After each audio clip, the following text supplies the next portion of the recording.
Welcome to Instant Discussions, Robot and Frank edition, where we talk about Robot and Frank. And beans. And chicken. This is the sequel. So this is a 2012 movie, so kind of recent one here. And it is about an old man who is given a robot assistant by his son because... healthcare provider. Yeah, wants to take care of him. And they go on crazy adventures together. And I picked it blind, not knowing anything about Not it. knowing None anything of us about had the seen movie. it, And terrible. All right, now let's go ahead into this movie. First impressions of this movie, since had you heard of this movie before? I'd heard of it just in the fact that people had recommended it. Netflix has recommended it to me, so it was just, you should watch Robot and Frank. And Yeah. I knew that it had Frank Langella in it, which Frank playing a guy named Frank, and I knew it had a robot in it. Mm-hmm. I didn't know that. Because the poster had a robot on it. I'd seen the poster, you know.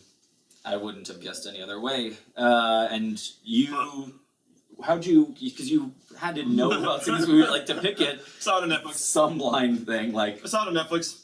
Thought I'd like it. just from the title. It said I thought that I'd like it. So just from Netflix saying something. Okay, I read. The only thing I knew was that he was a cat burglar. Oh, ooh, see, I didn't know that going in there, so that was interesting when that developed Yeah. in the movie there. Okay, so you're interested in films about old man cat burglars? With robots. I don't know. Robots. I mean, come on. I am interested in any film that has a robot in it. That was what gets me for this one. If you tell me a movie has a robot in it, I'll check it out. Same with time travel. I'll generally get around to them. There's some movies Even Osimo. yeah. If Osimo, this was essentially Osimo. It literally wasn't. It was pretty much Osimo. It was Except there wasn't a fat kid in the suit. not Osimo, Oh, okay. Osimo. Oh. It was Osimo. yeah. I like Osimo. People pretending to be robots is a little different. It's kind of tougher to get, but anyway, that's first impressions of the movie. Or yeah, now this is first impressions of the movie. So now, as you're getting into this, how long into this? Like when we were first starting out, were you more inclined to keep watching, or did you want to turn it off? I liked it the entire way through. Wow. Right from the beginning, I just enjoyed it because I liked the old man, and I could Yeah. tell he's just an ornery old man, and then I threw the robot in it, and just Yeah. being a dick, but it's a robot, so you can't really Yes. be too much of a dick because they Definitely, can't get upset. yeah. As soon as you got the robot in there, I'm definitely into it. In the beginning, I see the establishing of it, and I was still with that because they're establishing this old man. He's suggesting Alzheimer's for it, or at least getting towards that, or just losing memory. I was in it the whole way. Yeah. Yeah, and that might just be because I'm an 84-year-old dad. I was thinking of your dad. I'm just thinking of that. Gabba, hey. Yeah. But yeah. Kind of looks like Jack of Kevorkian. No, that's My dad looks like Jack Morgan. not that much.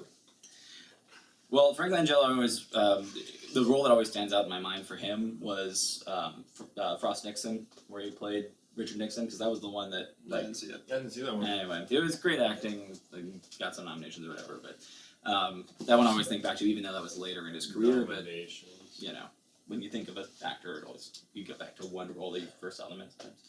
The robot, I remembered him from the Osimo presentations. But all right, favorite moments in the film. I liked kind of the same thing. There were different moments, but whenever you see the robot learning a skill to like break into something, Mm-hmm. at first it was the jigglers and he got it down, and then it was the Yeah.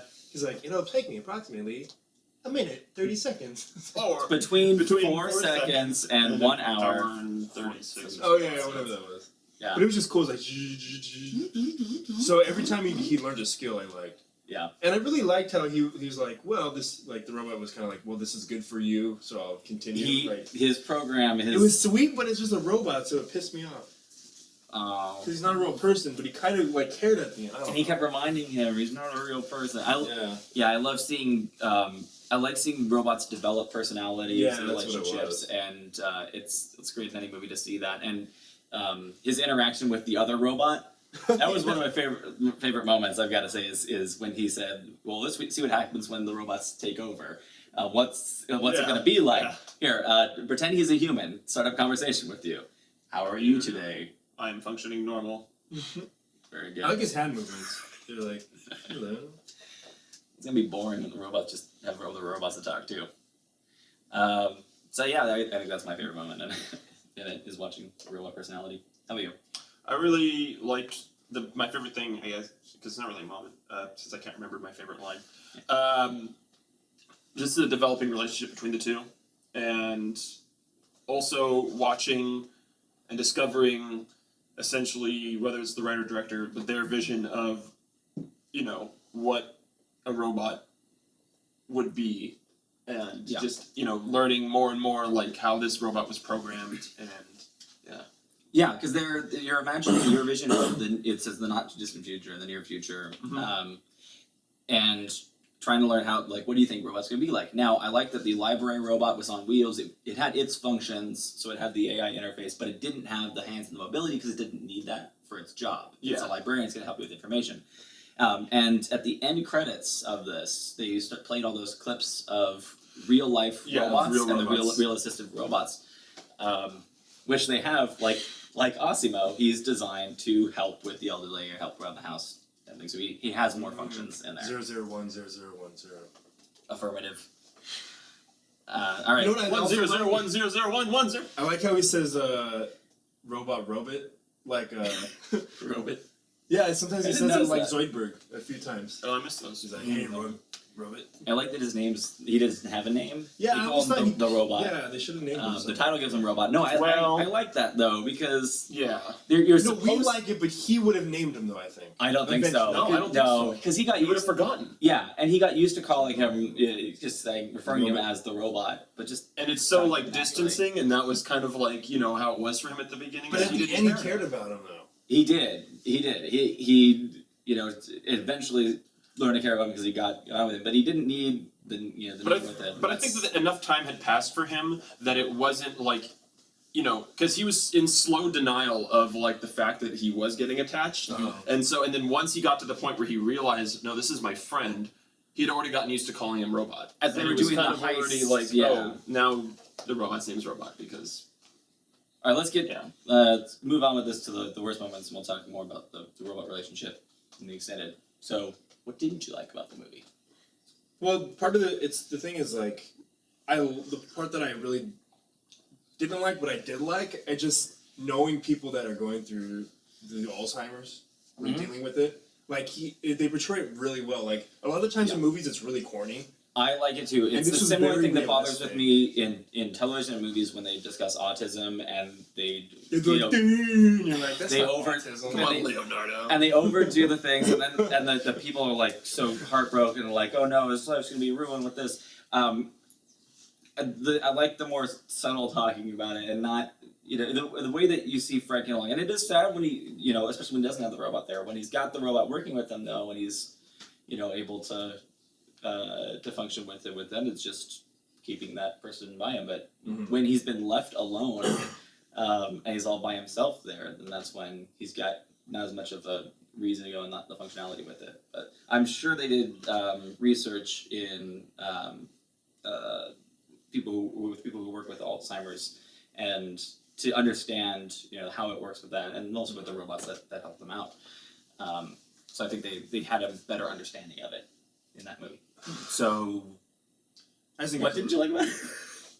Yeah, but it just makes me sad was sad, because he okay, did such a sad to good see. job. Because a lot of times they're like, I have Alzheimer's, I want to put a banana in my head, like stupid shit. Yeah. But dealing with people in my life, it's like, oh my god, like it really kind of touched me. Yeah. So it made me sad. Really sad. I don't know And anything. you didn't like that it made you sad? I did, but I didn't. That's Yeah, the it's thing. just that's that thing. It's not. He's not saying I hate this movie because of that. He said, of anything. It's like, It's like, oh, if you're finding something you don't it's like. like it's like that dick in the movie where it's like you hate him, but There was a dick in that movie. wait. Wrong movie. Oh, the guy who was a dick. Sorry, I watched Frank and Robot. Watch Frank and Robot. Don't watch Frank the Robot. Totally different movie. Yeah, I didn't. I thought all the characters were well balanced in there. I didn't find anything I really didn't like about it. It didn't have the little extra that I wanted in there, but it was still. Yeah. I think it was good. I can't find anything that I can Specifically, that I don't like. yeah. Yeah. Anyway, anything? Is there any problems you had here? I think I'm on the same level with you, John. I just can't, there's not a thing that sticks out to me. Yeah. and I thought about it even for a little bit, and I'm just like, what is, and I can't. No. Yeah. Yeah. Good movie. So ratings here. What was the? I mean, I don't. We should talk about it. We'll talk about the extended. Yeah. So ratings for this one. For me, I like I said, I really liked it. It just didn't have the thing that was grabbing for me in it, so I'm still gonna give it 4 stars. Okay. I'm not gonna give it 5 with that one, but I liked it. I even thought like giving it 3 stars because it's very simplistic. It is sometimes with the simple stories. I'm thinking, well, I don't know how it goes with that, but that was the slightest quick moment, like at the end of the movie, just thinking that, like, no, that's silly. It's 4 stars. I had to debate it, I wanted to give it the 4 stars. It has to have that question at least pop up. But yeah, easy 4 stars for me. You? The same thing with the pizzazz, like whatever. Yeah. There's something missing. But like it's a 5 like indie type movie. Like totally 5. Yeah. And just overall, if I could give it a 4.5, I would, but I'm gonna have to go down to 4. It's a great movie, recommend it. Yeah, yeah. It was really good. It was like I think only a certain amount of people would enjoy it. You haven't seen it anyway, it doesn't matter. Can't claim that one. No, I went. I'll take it. But yeah, okay, 4. I'll take it. Alright. I'm giving it 4 as well. Alright. What? Agreeing? That's crazy. I know, right? What's the world come to? I don't think anybody Really interesting movie. Yeah, I think it's really good. it's a very accessible movie. It's not like it gets into crazy, complex, convoluted things in there. But thinking more about it, actually, just now, I think it might have been. I don't know. There wasn't like a huge climax. No, there was kind of happiness in it at the end there. It was happiness, but it wasn't like, I don't know, that climactic moment just all of a sudden happened, Yeah. and then you're like, oh. Well, we'll talk about the end. I have a Okay. lot I want to talk about in the ending. We'll get into that in the that rest might of it. be the bad thing Yeah. for me. That's why I'm bringing that up. So let's talk about next week's pick, which is your pick. Yes. All right. So in the 80s, there was a movie about a man who goes into a Already watched computer Airplane. game. Goes into a computer game. Computer game. Yep. Oh, that movie. Fargo! Forget the first part. First Fargo. I like that one's not on Netflix. I wish Like, I yeah, I haven't watched watched that shit. All right. Awesome. All right. So Fargo. Yeah, Fargo. Fargo next week. Interesting, I own that other movie, and I haven't watched it. I've owned it for like 2 years. What? And it's just been sitting on my The shelf. original? I don't know. Wait, we'll have to talk about what movie we're talking about later. But yeah. I do own Fargo. So, but I haven't rewatched it. I in haven't a watched it since I long was a time. kid. Yeah. And I forgot. I remember I enjoyed I've never it. watched the It was DVD copy. Everyone that I remembers passed. the one moment. Yeah. Yeah, that's really what they remember. When they get and the then coffee. and then the main But main we'll not woman has that spoil accent. that. Yeah. All right. So next week we'll discuss Fargo. Special greetings to everyone who's watching from Fargo. Thank you very much. We'll continue in the extended Alaska? after this. Fargo, Alaska. Is it? No, is it? That's I thought it was. Tennessee. No. It's like Minnesota or something. We'll find that out next time. Cliffhanger. Sweet. Thanks for watching.